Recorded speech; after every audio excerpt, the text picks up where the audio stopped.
આજની ધર્મકથા। આજે આપણે પરમાત્માના શાસનમાં એક એવો પદાર્થ, એક એવો નિયમ કે જે બહુ રેયરલી આપણે સાંભળવામાં આવ્યો છે। એક પદ છે જેનું નામ છે પ્રત્યેક બુદ્ધ।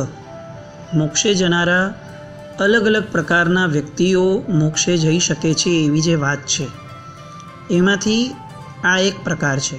જેમ આપણે ત્યાં સાધુ ભગવંતો મોક્ષે જાય જ, શ્રાવકો પણ મોક્ષે જઈ શકે છે, એ પણ વાતો આપણે ઘણી બધી વાર્તામાં જોઈ છે। અન્ય લિંગે પણ સિદ્ધ છે, એટલે કે જૈન ન હોવા છતાં, જૈન ધર્મ ન પાળતા હોવા છતાં પણ એ પરમાત્માના જે તત્વો છે એ તત્વોને અગર સમજી લે છે તો પરમાત્માના વેશ સિવાયના વસ્ત્રોમાં હોય તો પણ એ સમયે મોક્ષે જઈ શકે છે, એવી પણ કેટલીક વસ્તુઓ છે। એવો એક પદાર્થ છે પ્રત્યેક બુદ્ધ। આ એવા પ્રકારના લોકો હોય, મહાપુરુષો હોય કે જે લોકોને કોઈ પણ પ્રકારનો પ્રેરણા, કોઈ પણ પ્રકારની કોઈની હિત શિક્ષા આની જરૂર પડ્યા વગર પોતે સહજપણે પોતાના અંદરના જીવદળના પુરુષાર્થના કારણે કુદરત દ્વારા જ પોતે કુદરતી પામી અને પોતે પોતાની રીતે આગળ વધી અને અંતે કેવળ જ્ઞાન પામે। આવું પરાક્રમ બહુ ઓછા વ્યક્તિઓમાં હોય। પરમાત્માના નમુત્થુણમની અંદર પણ સ્વયં સંબુદ્ધાણમ આવું આપણે શબ્દ પરમાત્મા માટે વાપરીએ છીએ કે પરમાત્મા સ્વયં સંબુદ્ધ છે। એમને કોઈની પ્રેરણાની જરૂર પડે અથવા કોઈ એમને કહે કે ભાઈ હવે ચાલો દીક્ષા લઈએ, અથવા કોઈ નિમિત્ત એમને દેખાય અને એ નિમિત્તમાંથી એમને પોતાને કોઈ પ્રેરણા આપે, આવું પરમાત્મા હારે ન થાય। તો આવા કેટલાક પરમાત્મા સિવાયના વ્યક્તિઓ, પ્રત્યેક બુદ્ધ જે છે, ચારના ઉલ્લેખ આવે છે: દ્વિમુખ, કરકંડુ, નમિરાજ અને નિર્ગતિ। આ ચારમાંથી આ નિર્ગતિનો પરિચય આજે લઈએ। આ પરિચય લેવાનું કારણ એ છે કે આપણને ખ્યાલ આવે કે મોક્ષ માર્ગ કેટલો વિશાળ છે। કોઈ સંકુચિત દ્રષ્ટિએથી આપણે મોક્ષને ન જોઈએ અને પરમાત્માએ જે શાસનમાં વિશાળતા મૂકી છે એને સમજીએ। ગંધાર દેશમાં પુણ્યવૃદ્ધ નામનું નગર હતું। આ પુણ્યવૃદ્ધ નગરની અંદર સિંહરથ નામે રાજા રહેતો હતો। આ સિંહરથ રાજાને ઘોડાનો શોખ હતો, ઘોડા ખરીદવાનો વગેરે। તો એક નગરમાં કોઈ સોદાગર આવ્યો કેટલાક ઘોડાઓ વેચવા માટે। એમાંથી રાજાએ એક સુંદર મજાનો અલગ જ પ્રકારનો જે ઘોડો લાગતો હતો એ ઘોડાને રાજાએ ખરીદ્યો। હવે ઘોડાની ખરીદી પછીથી એની પરીક્ષા કરવા માટે રાજા એ ઘોડા ઉપર બેસી અને નગરની બહાર આવ્યો। પણ જેવું એ ઘોડાને અટકાવવા માટે લગામ ખેંચે છે, ઘોડો પવન વેગે દોડવા માંડ્યો। હવે રાજાને પહેલી વાર આની પર બેસવાનું થયેલું અને આ અલગ પ્રજાતિનો ઘોડો હતો। આ એવી રીતનો ઘોડો હતો કે જે અવળી લગામ સંભાળતો હતો, એટલે તમે લગામ ખેંચો તો એ અટકવો જોઈએ, એની જગ્યાએ ભાગે, અને તમે લગામ છોડો પછી એ ચાલવો જોઈએ, એની જગ્યાએ અટકી જાય। પણ આવું રાજાને ખ્યાલ જ નહીં। એટલે હવે રાજા ઓલો તો ભાગવા લાગ્યો અને રાજાના કાબૂની બહાર વયો ગયો। હવે રાજા તો થાકી ગયો કે આ શું કરે છે, થાકી અને એણે અવળી લગામ કરી। જેવી અવળી લગામ કરી એવું તરત જ ઓલો રોકાઈ ગયો। ત્યારે રાજાને રિયલાઇઝ થયું કે આ તો અવળી લગામવાળો ઘોડો છે, પણ ત્યાં સુધીમાં રાજા ખાસા એવા દૂર નીકળી ગયેલા। હવે એક વિશાળ પહાડ ઉપર આવ્યા। ત્યાં રાજા ઘોડા પરથી નીચે ઉતર્યા તો જોયું તો બાજુમાં એક મોટો મહેલ છે। રાજાને આશ્ચર્ય થયું કે આવા પહાડમાં, આવા નિર્જન અવસ્થામાં અહીંયા એક મહેલ ક્યાંથી આવ્યો? પણ આશ્ચર્ય એ પરાક્રમી લોકોને ક્યારે પણ રોકતું કે ડરાવતું નથી, એટલે રાજા નિર્ભયપણે તે મહેલમાં દાખલ થયો। આખો મહેલ સૂનકાર જેવો હતો। એવામાં એક નવયુવાન સુંદરી એ રાજા સામે આવી અને એણે રાજાને આવકાર આપ્યો। રાજાને બહુ આશ્ચર્ય થયું કે આવી જર્જરિત સ્થિતિમાંનું આ સ્થળ, એમાં આ આટલો સુંદર મહેલ, એમાં કોઈની વસ્તી નહીં, અને અચાનક આ નવયુવાન સુંદરી આવે છે અને પાછો મને આવકાર આપે છે। એટલે એને એનો પરિચય પૂછ્યો। એટલે સુંદરીએ કીધું કે રાજન, હું વૈતાઢ્ય પર્વત પરના તોરણપુર નગરના રાજાની પુત્રી છું। મારું નામ છે કનકમાળા. મારા રૂપ પર મોહિત થઈ અને વાસવદત્ત નામનો વિદ્યાધર મને પરણવાની ઈચ્છાથી અહીંયા લઈને આવ્યો છે. આ વાતની મારા ભાઈને ખબર પડી એટલે મારો ભાઈ મને બચાવવા આવ્યો. એમાં બેઉ વચ્ચે યુદ્ધ થયું અને આ યુદ્ધની અંદર આ બંને જણા મૃત્યુ પામ્યા. એટલે હવે મને લઈ આવવાવાળો અને મને બચાવવાવાળો એ બેમાંથી કોઈ ન હોવાના કારણે હું અહીંયા અત્યારે એકલી છું. હવે રાજન, હું તમારા રૂપ ઉપર ખરેખર મોહિત થઈ છું અને આપ મારી સાથે લગ્ન કરો. રાજાને વાત બધી સાંભળી અને એને એવું લાગ્યું કે આજુબાજુ તો બધું એમ જ વર્તાય છે જેવું આ કહે છે, એટલે હવે આમાં તો આપણે બીજું શું કરી શકાય. અને સ્ત્રી છે કે જે કોઈના આશ્રય હોવી જોઈએ અને અત્યારે હવે આ એકલી કેવી રીતે રહેશે.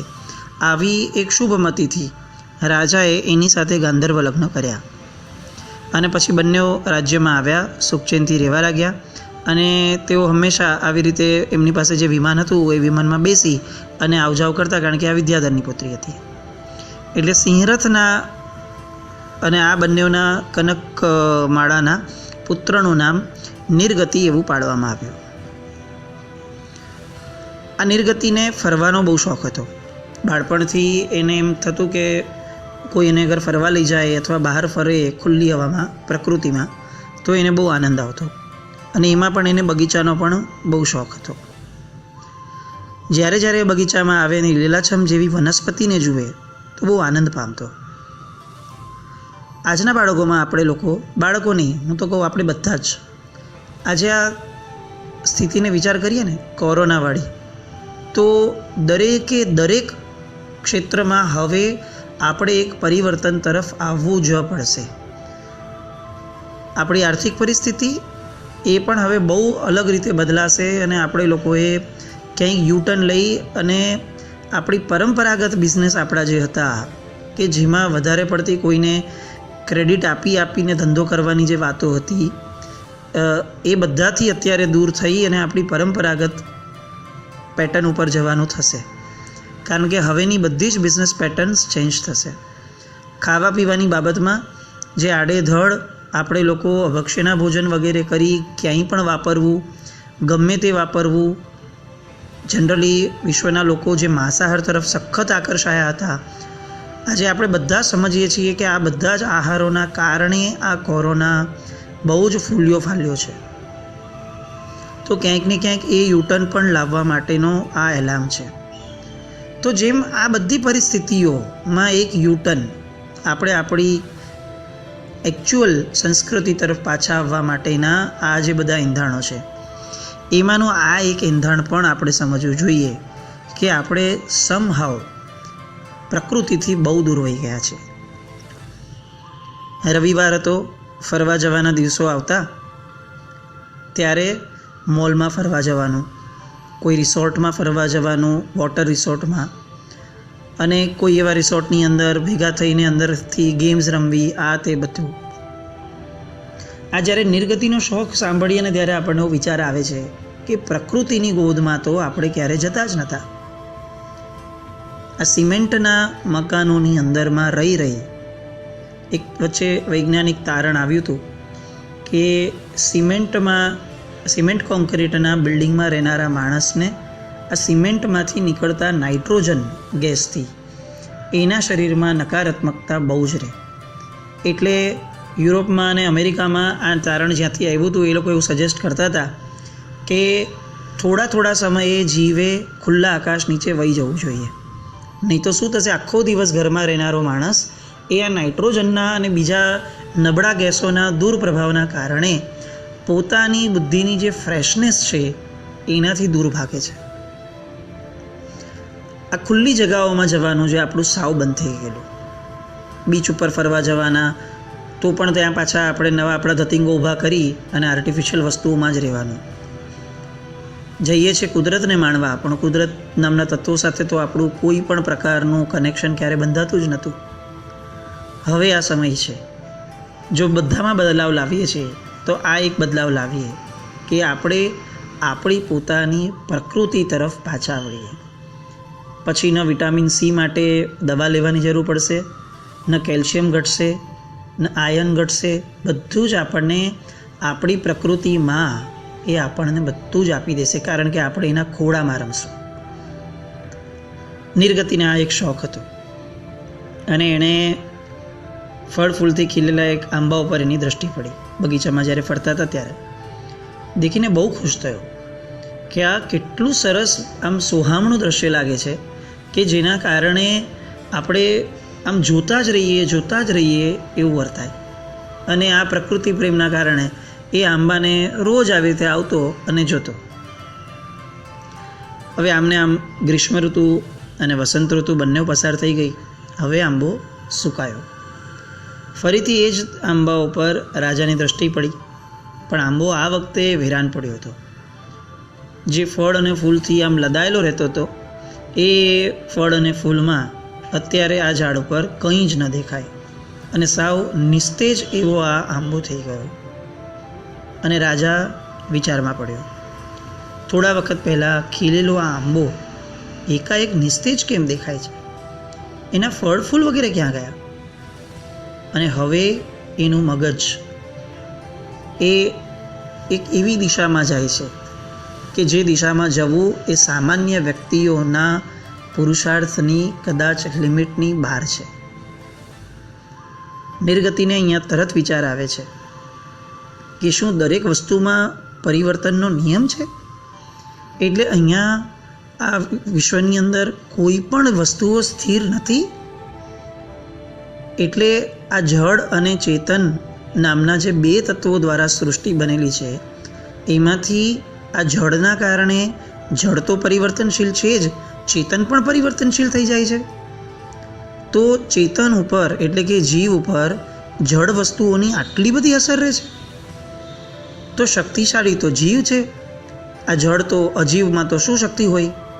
તો આ જીવની શક્તિ આવરાય છે કેમ? જીવ આ જળ વસ્તુઓથી આટલો બધો અફેક્ટેડ કેમ છે? એ કેમ એની અસરો લે છે? અને આ પરિવર્તનનો જે સૃષ્ટિનો નિયમ છે એ નિયમ ઉપર ઊંડાણથી વિચારણા હવે એના મનમાં ઉહાપોહ રૂપે ચાલુ થઈ. અને તરત એને ભાન થયું કે શરીર અને આત્મા તો ભિન્ન છે અને આત્મા એ શરીરનો ગુલામ નથી, એ તો શરીરની બેડીને તોડવા માટે સર્જાયો છે. અને તો શરીરની આ બેડી મારા ઉપર આવી કેમ? કારણ કે હું મારા આત્માની ઓરિજિનલ પ્રકૃતિમાંથી બહાર નીકળ્યો અને બહાર નીકળી અને આ પૂતગલના મોહના કારણે પૂતગલના સ્વભાવ જેવો બનતો ગયો. મારી પ્રકૃતિ શાંત રહેવાની હતી, પણ મેં અશાંત એવા બધા જ જળ વસ્તુઓના સાથે રહી અને હું પણ અશાંત બનતો ગયો. આ અશાંતિએ મારામાં એટલા બધા કર્મ લગાડ્યા મારા આત્મા પર કે હવે એ કર્મો ખપાવવા માટે મારે ઓર અશાંત બનવું પડ્યું. અને આમ ને આમ અસંખ્ય ભવોથી હું ફક્ત અને ફક્ત મારા કેટલાક શરૂઆતના મારી જે ભૂલો હતી એને ભોગવીએ જ રાખું છું અને એને કેરી ફોરવર્ડ કરીએ જ રાખું છું. તો આ બધાથી હું મુક્ત ક્યારે થઈશ?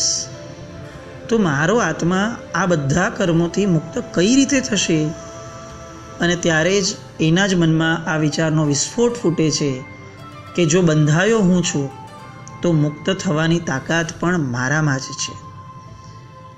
અને એ પોતાની તાકાત એટલે કે વૈરાગ્ય. હું દરેક વસ્તુને એના સ્વરૂપે જો સમજી લઉં તો પછી હવે આ ખોટી માન્યતાઓ મારામાંથી નીકળી જશે. એટલા બધા વિચારો અત્યારે કદાચ આમાંના કેટલાક વિચારો સામાન્યતયા આપણે જે ખાલી ધર્મક્રિયાઓ અને સામાન્ય ઇન્ફોર્મેશનમાં જીવીએ છીએ એમાં કદાચ આ ભાવનાઓ આપણને વધુ પડતી હેવી લાગે. પણ ખાલી એક વિચારણા કરીએ કે કોઈ એક જળ તત્વ એટલે કે અજીવ નિર્જીવ વસ્તુ એ જીવ ઉપર આટલી બધી હાવી કેમ થાય? આપણે ઘણી બધી વાર આવો શબ્દ બોલતા હોઈએ છીએ કે કર્મ મહાન છે, કર્મ મોટું છે, કર્મના કારણે જ આ બધું થાય છે.